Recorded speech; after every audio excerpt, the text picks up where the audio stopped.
Hey guys, what's going on? So I'm down here in Arkansas at Board Camp Crystal Mine. We just spent 3 days down here hunting for crystals, hunting for Sasquatch. Not technically hunting, but so this is a beautiful place out here. It's sacred land, and it's a crystal mine.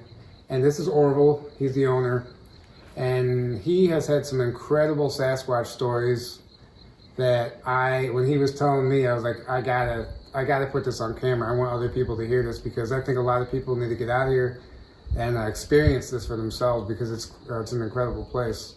So I was gonna have you share some stories. The first one, your very first encounter. Right, because that's always the most special one. Yeah. Because that's when your eyes get opened. Okay, I've had 8 sightings, but nothing comes close to matching number 1. Okay, and I was going up the hill. There's a steep hill and it drops into a ravine. And we have a lot of Native Americans that come out here. They bless the ground and everything. So what happens is they were taking an evening hike and they're chanting and talking, had been burning sage and smudging and all. And I'm like new to everything. So I'm like just really trying to suck up as much information as I can. I haven't seen anything yet or whatever. But we were walking up the hill.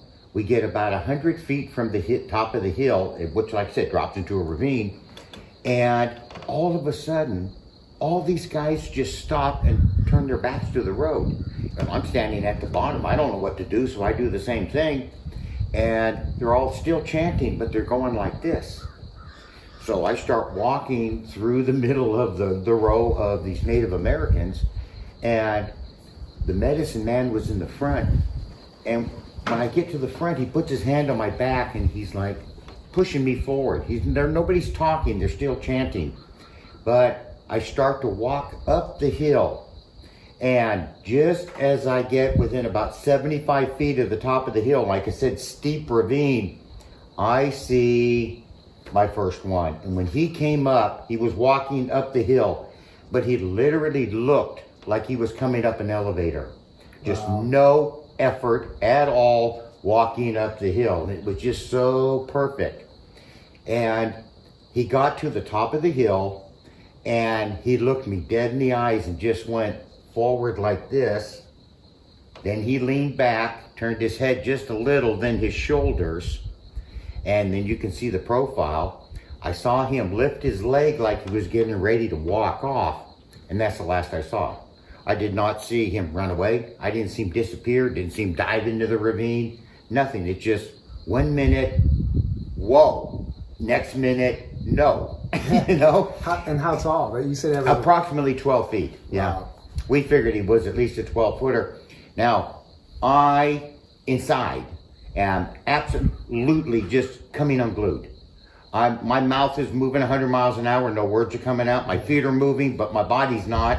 Right. And I just, not panicked, but all of a sudden you just get this overwhelming peace. And I'm walking back down and I'm like, did you see, you know? Yeah. And they're all standing there like, yeah, this is the way things are. This is the way it's supposed to be.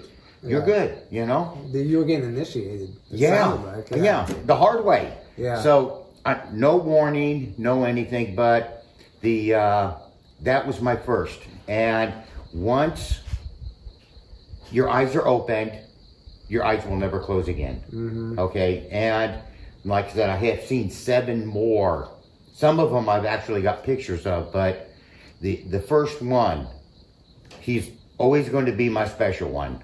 And he was, a lot of people have asked me, oh, what does he look like? And what I saw was, he was mostly dark brown, kind of little areas of black, you know, and it could have been shadowing, but areas of the black, but he had kind of a grayish face. And what the impression I got, he was very, very old. Really? Very old.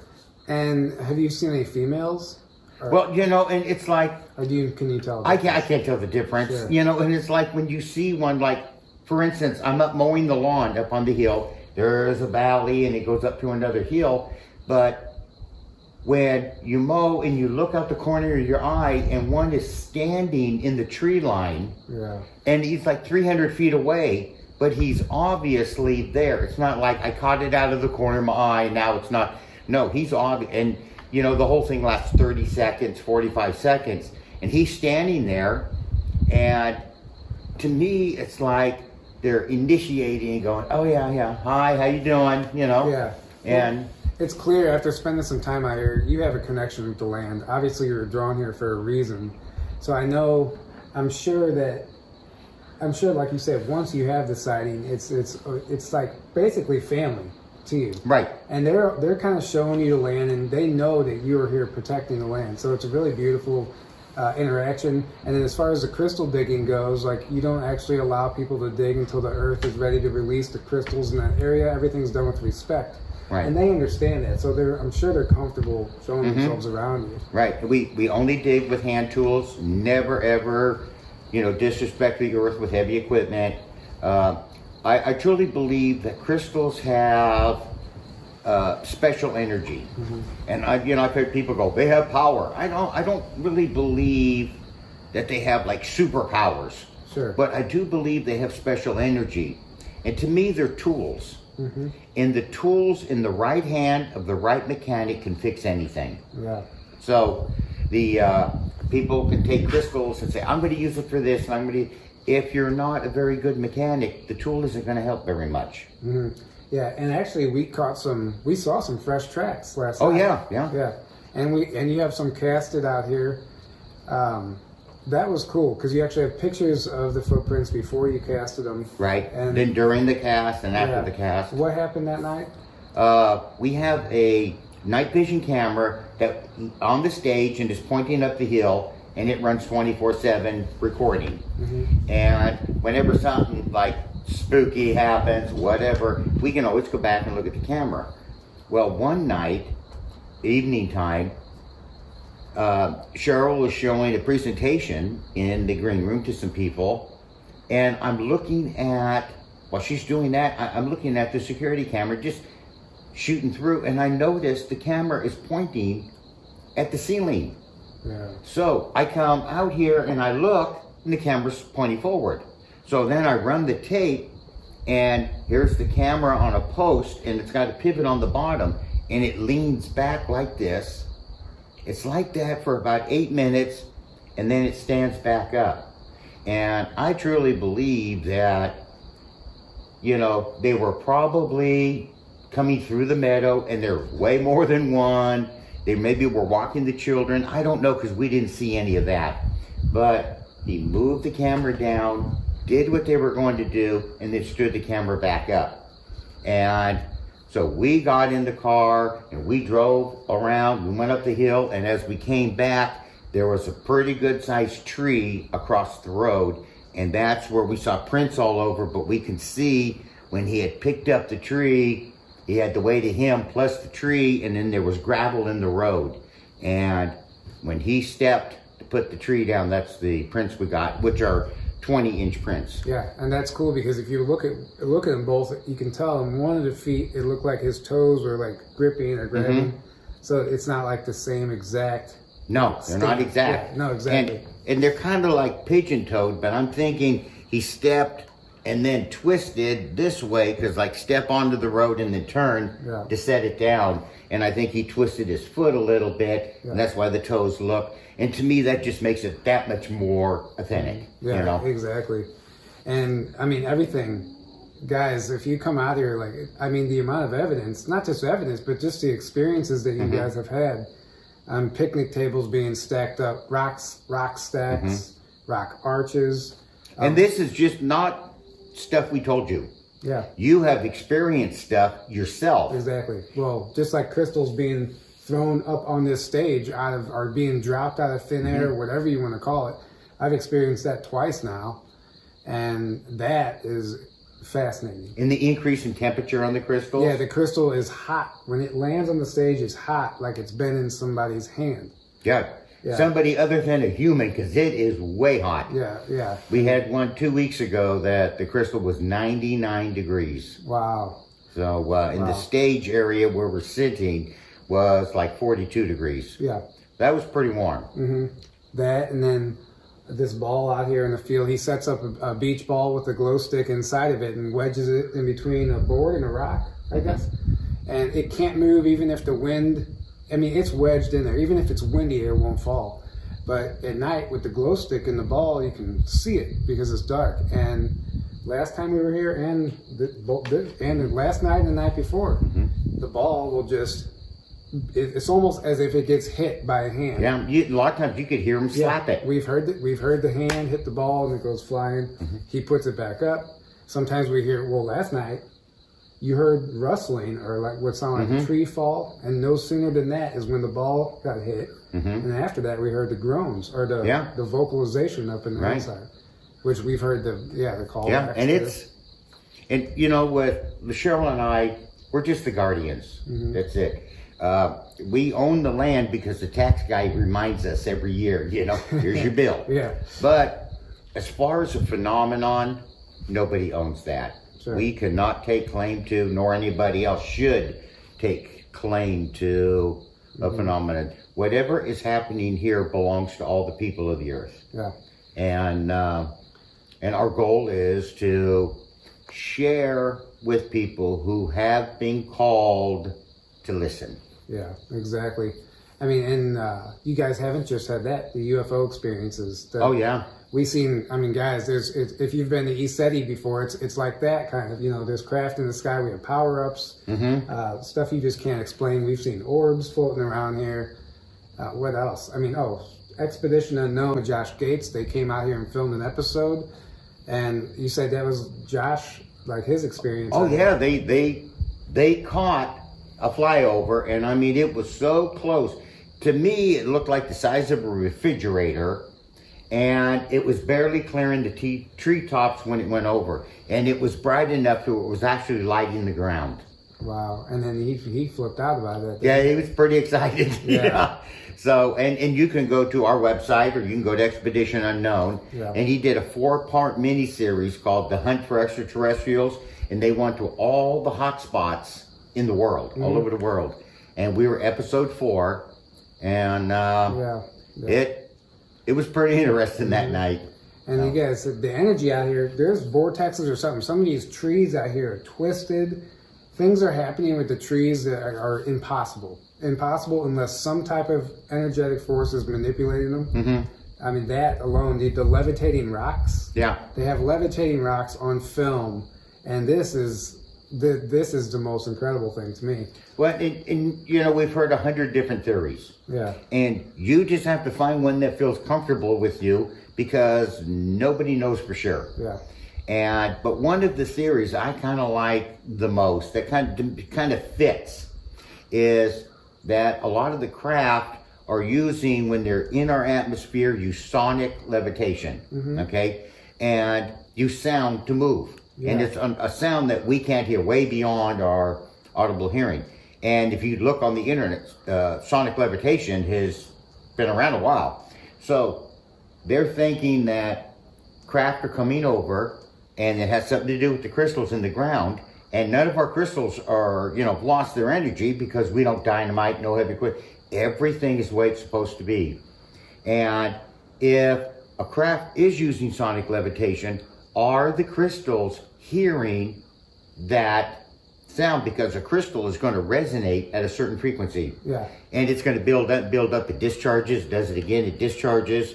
And that's why the crystal in a cluster, if you have a certain point, the crystals around that are the same shape, because they've got the same frequency.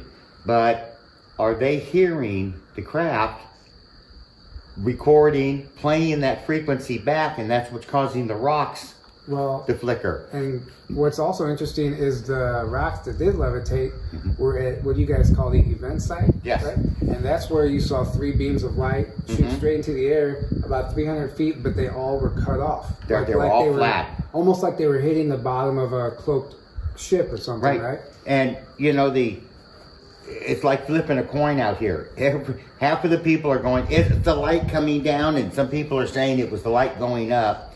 But we know that the earth is here, The ship was there, and there was light in between them. Something was blocking those beams or originating at that point.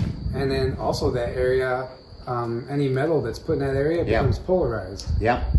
North and south, and even like the paper clips, you were putting them on the fence posts, and they were becoming magnetized. Right. We can hang paper clips end for end on the fence posts, and they it is just, we will never ever, I believe, I will never ever have all the answers. No, so I've reserved myself I don't want the answers. Sure. And sometimes in life, you know, if you have a roller coaster and it's got like 8 buggies and you can put like 12 people in each buggy and it has to go up 150 feet and it's like how much horsepower with Teflon rollers. It's like, I don't care.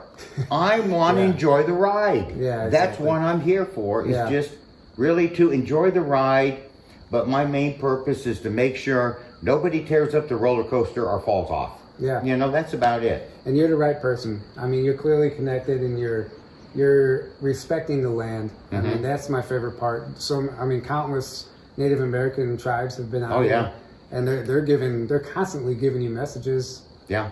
Which is that's actually fascinating to me, because you said they just started showing up. You never called them. Right. It's like the land here was calling them. Right. And they know way more about what's going on than I ever will. Yeah. And I really wish sometimes that, you know, you dream that you can be like that, you know? Yeah. So I'm sure, you know, there's people out there that wish they could be in your spot. So yeah, well, the thing is, we have so much fun out here. It's a happy place, you know? Yeah, exactly. That's very true. Very and you know, you and I have been cutting up for like 3 days. Laughing the whole time. Yeah. Oh, laughing the whole time. But the thing is, and everything's good. But if somebody violates the earth rules, if somebody goes over the line, then it's different. I mean, that's when it's like, okay, wait. Yeah. Okay, no. We got to come back. Yeah. We went on a walk. There's an area the Native Americans called the nursery, and that's where the wise one is supposed to be teaching the children, right? And the trees there were just insane manipulated. There was some cool stuff up there. Yeah. But we don't we'll stand outside the line, but we don't cross the line. We don't go into the nursery for, you know, for a fact that we don't want to contaminate it. Yeah. It's not ours. We own the land, but it's not ours. Yeah, exactly. And if we respect it, it'll respect us back. Yeah, I love that. Guys, you got to get out here. Board Camp Crystal Mine, Mena, Arkansas.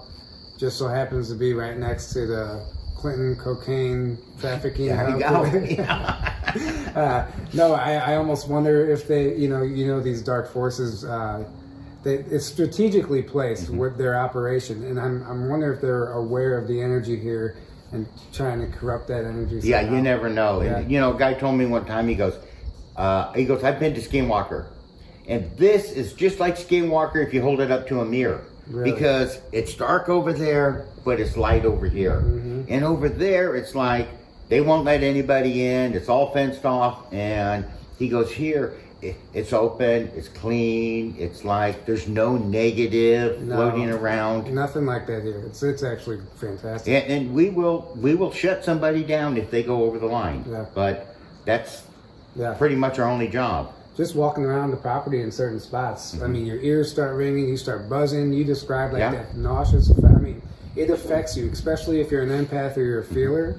You can tell. I mean, there's a lot of stuff going on here. It's beautiful. So. And even when we're crystal digging, we limit it to 15 people a day. And you know, you have other mines that have 200 people out there. And we've had other people tell us, they're going, you guys are idiots. You're turning people away. 15 is the 15 buckets a day. The earth can easily supply that amount without running out.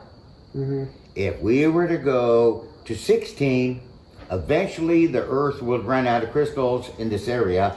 It might be 2,000 years from now, but that's not the point. Yeah. The point is, one of the greatest things I could ever find out here is one of my great grandkids enjoying themselves like we have enjoyed this weekend, because we didn't destroy it. Yes, absolutely. on that, we'll wrap this up. That's beautiful. Thanks for doing this. I appreciate you coming out. Thank you very much. Of course. Guys, make sure you get out here. Thanks for tuning in, and we'll see you next time.